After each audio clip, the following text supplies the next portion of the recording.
ರಾಜ್ಯದ 28 ಲೋಕಸಭಾ ಕ್ಷೇತ್ರದ ಕತೆ ಒಂಥರ, ಮಂಡ್ಯದ ಕತೆ ಒಂಥರ. ಮಂಡ್ಯ ರಾಜಕಾರಣ ಯಾಕೆ ಯಾವಾಗಲೂ ಹೀಟಪ್ ಆಗೇ ಇರುತ್ತೆ? ಮಂಡ್ಯ ವಿಶೇಷತೆನೇ ಹಾಗೆ.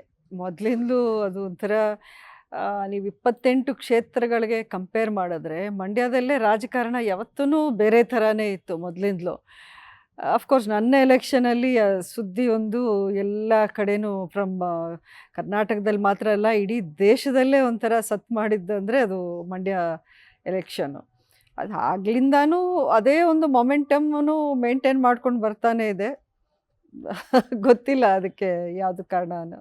ಮೇಡಮ್, ನನಗೆ ಮಂಡ್ಯ ಮತದಾರರು ಇಡೀ ರಾಜ್ಯದ 28 ಲೋಕಸಭಾ ಕ್ಷೇತ್ರ ಮತದಾರರಿಗೆ ಕಂಪೇರ್ ಮಾಡಿದರೆ ಬಹಳ ಬಹಳ ಪ್ರಬುದ್ಧ ಮತದಾರರು. ನನಗೆ ಪರ್ಸ್ನಲಿ ಮಂಡ್ಯ ಮತದಾರರ ಬಗ್ಗೆ ಮತ್ತು ಅವರ ರಾಜಕೀಯ ಬದ್ಧತೆ ಬಗ್ಗೆ ನನಗೆ ಬಹಳ ಹೆಮ್ಮೆ ಇದೆ ನನಗೆ. ಯಾಕಂದರೆ 2 ಎಲೆಕ್ಷನ್ ನಾನು ಉದಾಹರಣೆ ಕೊಡ್ತೀನಿ. 1984 ಇಡೀ ದೇಶದಲ್ಲಿ ಕಾಂಗ್ರೆಸ್ ಅಲ್ಲಿತ್ತು, 400ಕ್ಕೂ ಹೆಚ್ಚಿನ ಸೀಟು ಕಾಂಗ್ರೆಸ್ ಗೆದ್ದಿತ್ತು. ಆದರೆ ಕಾಂಗ್ರೆಸ್ ಅಭ್ಯರ್ಥಿಯನ್ನು ಮಂಡ್ಯದ ಜನ ಸೋಲಿಸಿ ಜನತಾದಳದ ಅಭ್ಯರ್ಥಿಯನ್ನು ಗೆಲ್ಲಿಸ್ಬಿಟ್ಟಿದ್ರು. 2ನೇ ಎಲೆಕ್ಷನ್ ತಮ್ಮ ಎಲೆಕ್ಷನ್ 2019ರಲ್ಲಿ ನಡೆದ ಚುನಾವಣೆ. 2 ಪಕ್ಷಗಳು, ಮುಖ್ಯಮಂತ್ರಿಗಳು, ಇಡೀ ರಾಜ್ಯ ಸರ್ಕಾರ, 2 ಬಲಾಢ್ಯ ಪಕ್ಷಗಳು, ನಾಯಕರು, 8 ಜನ MLAಗಳು ಇದ್ರೂ ಜನ ತಮ್ಮನ್ನು ಆಯ್ಕೆ ಮಾಡಿದ್ದಾರೆ. ಯಾಕೆ ಇಂಥ ಪ್ರಬುದ್ಧತೆ ಇಲ್ಲಿ ಅಲ್ಲಿನ ಜನರಲ್ಲಿ? ನೀವು ಮಂಡ್ಯದಲ್ಲಿ ನೋಡಿದ್ರೆ ಪ್ರತಿ ಬೀದಿಯಲ್ಲೂ ರಾಜಕಾರಣ ಡಿಸ್ಕಸ್ ಮಾಡ್ತಾರೆ, ಪ್ರತಿ ಮನೆಯಲ್ಲೂ ಚರ್ಚೆ ಮಾಡ್ತಾರೆ.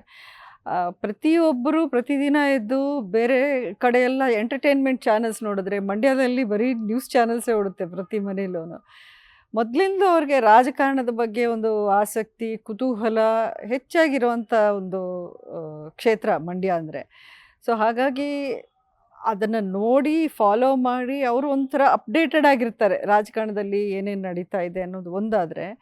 ಇನ್ನೊಂದು ಕಡೆ ಅವರು ಯೂಶ್ವಲ್ ಇಶ್ಯೂಸು ಅಥವಾ ಒಂದು ಡೈನೆಸ್ಟಿಗೆ ಬರೋವಂಥವ್ರಿಗೆ ನಾವು ವೋಟ್ ಹಾಕಬೇಕು, ಕೈ ಕಟ್ಕೊಂಡು ಅವರು ಅಭಿವೃದ್ಧಿ ಮಾಡ್ತಾರೋ ಇಲ್ವೋ ಅವ್ರನ್ನೇ ನಾವು ಗೆಲ್ಲಿಸ್ಬೇಕು ಅನ್ನೋವಂಥ ಒಂದು ಮನಸ್ಥಿತಿ ಮಂಡ್ಯದವರಲ್ಲಿ ಇರಲ್ಲ.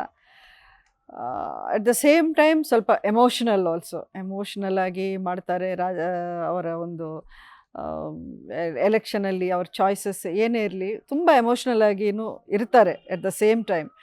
ಸೊ ಇದೆಲ್ಲ ಸೇರಿರುವಂಥ ಒಂದು ವಿಶೇಷವಾದ ಒಂದು ಅಲ್ಲ, ಮತ್ತು ಯಾವ ಆಮಿಷಕ್ಕೂ ಬಗ್ಗಲ್ಲ, ಯಾವ ಅಧಿಕಾರಕ್ಕೂ ಬಗ್ಗಲ್ಲ, ಯಾರು ಹಿಂಬಾಲಕರು ಅಲ್ಲ. ಇಂಥವ್ರನ್ನ ಗೆಲ್ಲಿಸ್ಬೇಕು ಅಂತಂದ್ರೆ ಅದು ಏನೇ ಬಂದರೂ ಗೆಲ್ಲಿಸ್ತಾರೆ. ಅದು ಮಂಡ್ಯ, ಅದಕ್ಕೆ ನಾವು ಹೇಳಿದ್ದು ಮಂಡ್ಯ ಅಂದರೆ ಸ್ವಾಭಿಮಾನ.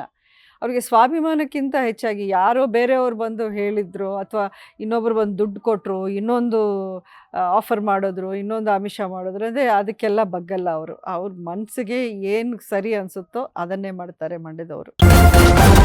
ನ್ಯೂಸ್ ಫಸ್ಟ್, ನಿರ್ಭೀತಿಯಿಂದ ನಿಮ್ಮ ಪರವಾಗಿ.